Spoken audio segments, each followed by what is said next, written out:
Olá, seja bem-vindo. Hoje é dia 31 de maio e no Sem Edição de hoje eu vou conversar com o Carlos Graeb, redator-chefe de Veja. Tudo bem, Graeb? Tudo bem, você tá com uma cara de sexta-feira hoje. Pois é. Tô me sentindo na sexta-feira, acho que eu vou pra casa depois. Graeb, vamos repassar os assuntos do dia aqui rapidamente.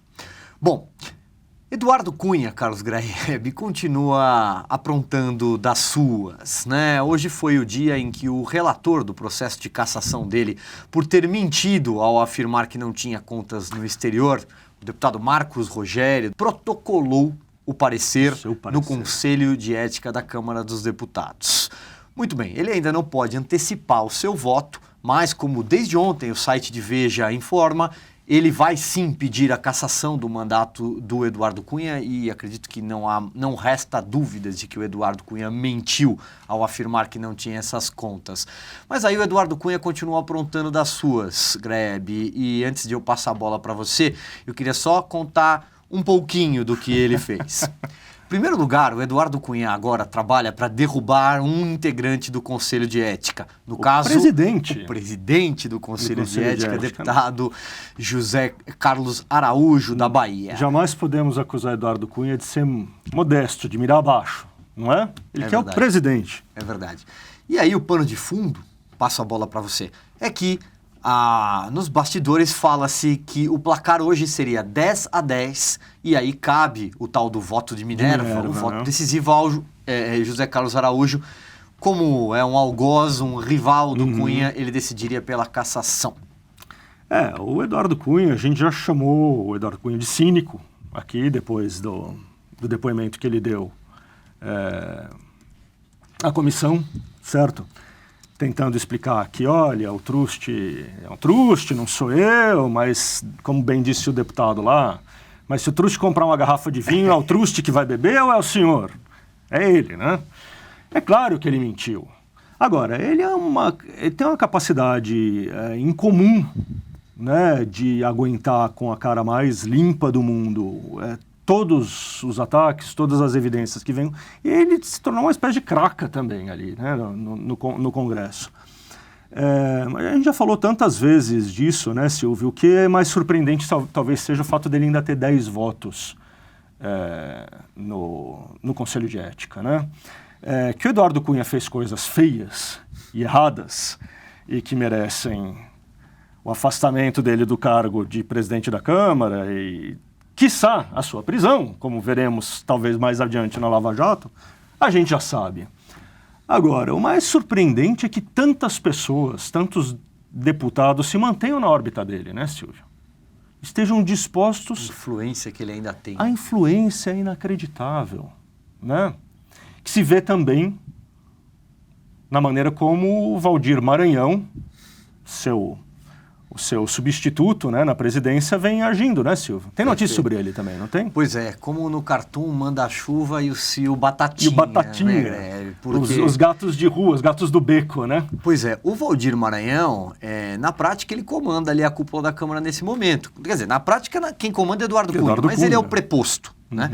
Então, ele fez andar esse processo, por exemplo, contra o José Carlos Araújo. E não bastasse isso, ele, né, apresentou ali questionamentos à CCJ, Comissão de Constituição e Justiça, perguntando qual seria o rito a partir da votação em plenário de um processo de cassação do Eduardo Cunha. Dá para votar uma punição mais branda antes?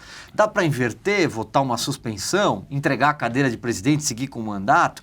Ou uma vez rejeitado o processo de cassação, né, o parecer pela cassação no plenário, é possível arquivar imediatamente, tal caso morre.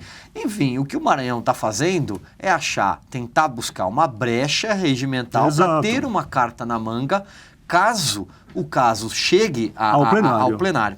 É chicana, né? Esse Valdir Maranhão já está durando tempo demais nessa cadeira, você não acha? É sensacional. Graeb? Só não é perfeita a comparação, ele é baixinho, né? Assim, tem aquela cara de... Porque o Batatinha era bonzinho É verdade. No desenho. Nesse ponto não cabe. É o único ponto em que não cabe.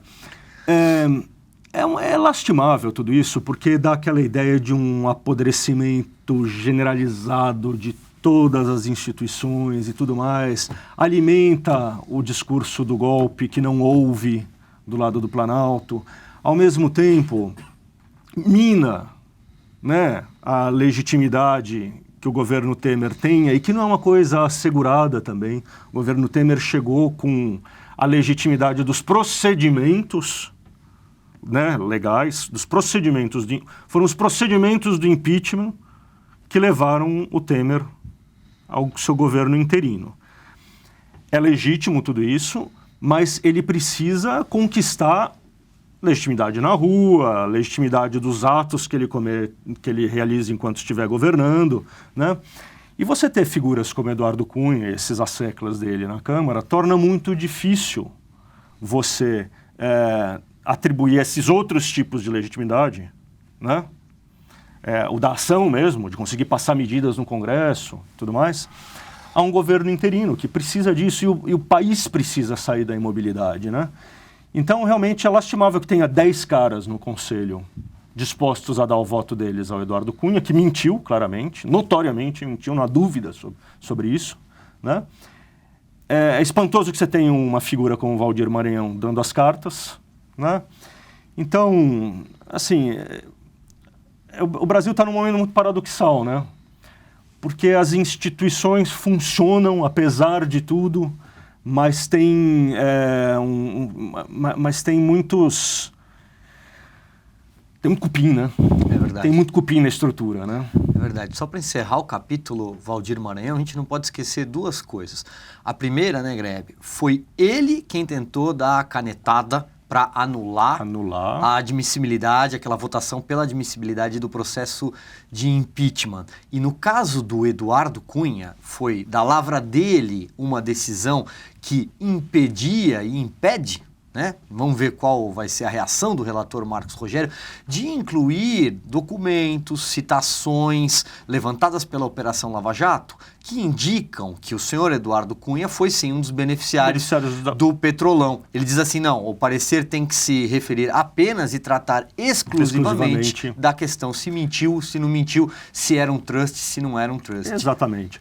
Muito provavelmente o dinheiro que está nesse trust era dinheiro, pelo menos em parte, advindo de propina, certo? Muito provavelmente era dinheiro que teve origem no Petrolão, se não tudo, um pedaço dele, né?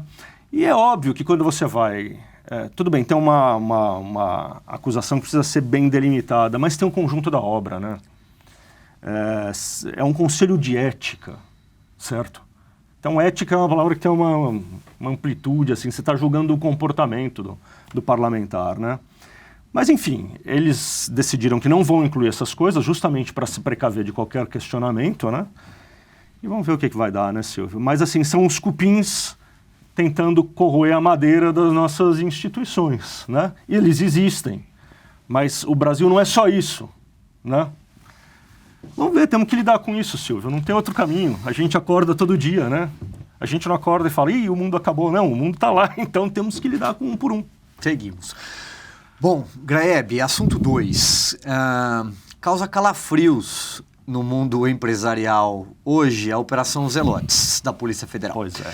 É uma operação que apura irregularidades no CARF. O CARF, para a gente simplificar, é uma espécie de tribunal da Receita Federal. Exatamente. Que atua para analisar multas aplicadas a empresas, bancos e afins. Bom, a Polícia Federal indiciou o presidente do Bradesco, Luiz Carlos Trabuco, e mais 9 pessoas. Há suspeitas ali, algum noticiário, né? Ainda sabe-se pouco sobre os crimes, ainda, né? Mas que 2 outros dirigentes do banco também estariam incluídos. Pois é, Silvio, mais cupim, né? Esse caso das Zelotes, ele tem um potencial de ser tão grande, né? Ou talvez ainda maior, em termos de dinheiro desviado e de variedade, né, de personagens do mundo empresarial e do mundo político que vão ser flagrados nessa trama. O Bradesco é nada mais, nada menos do que o 2º maior banco brasileiro, certo? É uma potência dos negócios. E o Trabuco é um cara que tem uma carreira muito, muito notável dentro do banco, tem um nome no nosso setor financeiro, chegou a ser cotado, inclusive, para ser ministro da Fazenda, na época do Levi. Lembra disso? Lembro, claro. Antes do Levi aceitar, era o Trabuco o nome, ou seja, ele tem esse peso, né? Como uma figura do mundo das finanças, do mundo bancário, do mundo mesmo político, né? E está aí alvejado, indiciado, né? A Zelotes, ela não conseguiu lograr ainda os feitos, né? Não tem aquela engenhosidade e aquela esperteza que os procuradores e a PF tiveram no caso da Lava Jato. Mas você vê que com um indiciamento como esse, ela pode ganhar um perfil muito muito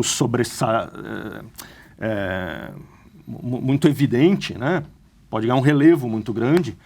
E talvez, a gente vive perguntando, quando é que acaba a Lava Jato, né? Se acabar a Lava Jato, a Zelotes certamente vai continuar. Então a gente ainda vai ter noticiário policial por um bom tempo aí, pegando nomes grandes, como é o nome do Trabuco. Por ele mesmo e pela empresa que ele representa, o Bradesco. Verdade. As informações preliminares dão conta de que ele teria atuado para anular, né, o perdão de uma dívida de 3 bilhões. São cifras bilionárias em todas essas histórias. E daí as acusações são muito duras. Corrupção passiva e ativa, depende do caso. Formação de quadrilha. É tudo crime grave. Né? Bom, vamos aguardar, Grebe. Então, para a gente encerrar, o nosso terceiro assunto aborda esse caso que choca o país já há algum tempo, um caso bastante polêmico, com nuances complicados, que é a vítima de um estupro coletivo ocorrido no Rio de Janeiro. O presidente interino Michel Temer se reuniu hoje com 26 secretários estaduais de segurança pública para analisar medidas. Entre outras coisas, ficou decidida a criação de um núcleo de proteção à mulher. Além disso, o ministro da Justiça, Alexandre de Moraes, informou agora à noite que a verba da Força Nacional de Segurança passaria a ser usada para crimes sexuais. Queria que você comentasse um pouco esse caso. Esse caso tem diversas partes, diversas frentes, né? O Temer foi criticado por demorar um pouco para se manifestar sobre o caso, mas ele agiu depois, agiu na direção certa. A gente não deve tapar o sol com a peneira nem de um lado nem do outro, né, Silvio? A realidade brasileira é uma realidade, sim, de muita violência e de muita agressão encoberta contra as mulheres. Os crimes sexuais acontecem em grande número e são muito subnotificados. Isso não sou eu que estou dizendo, isso é uma realidade estatística, né? As mulheres têm medo de ir à delegacia relatar esses crimes. A existência das delegacias das mulheres melhorou um pouco essa situação, né?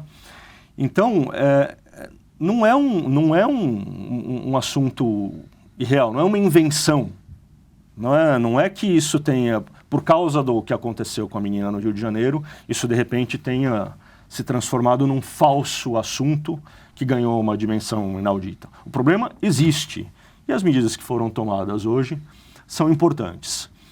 O caso em si, como você disse, ele está se tornando muito polêmico, né? Porque é certo que a menina foi estuprada, e daí eu quero chamar a atenção para dois elementos dessa história, né? Ela tem 16 anos, certo? 16 anos, pela legislação penal, uma menor, né, de 16 anos, se houver consentimento para uma relação sexual, não automaticamente você está falando em estupro, né, como é abaixo dessa idade, né? Abaixo disso, o estupro é imediatamente presumido, né? Mas mesmo assim é uma menor. E o caso dela teve um segundo tipo de violência, que é uma espécie de estupro moral, porque foi parar na internet aquilo. a exposição, a situação degradante a que ela foi exposta... Vídeos e fotos foram divulgados. Né?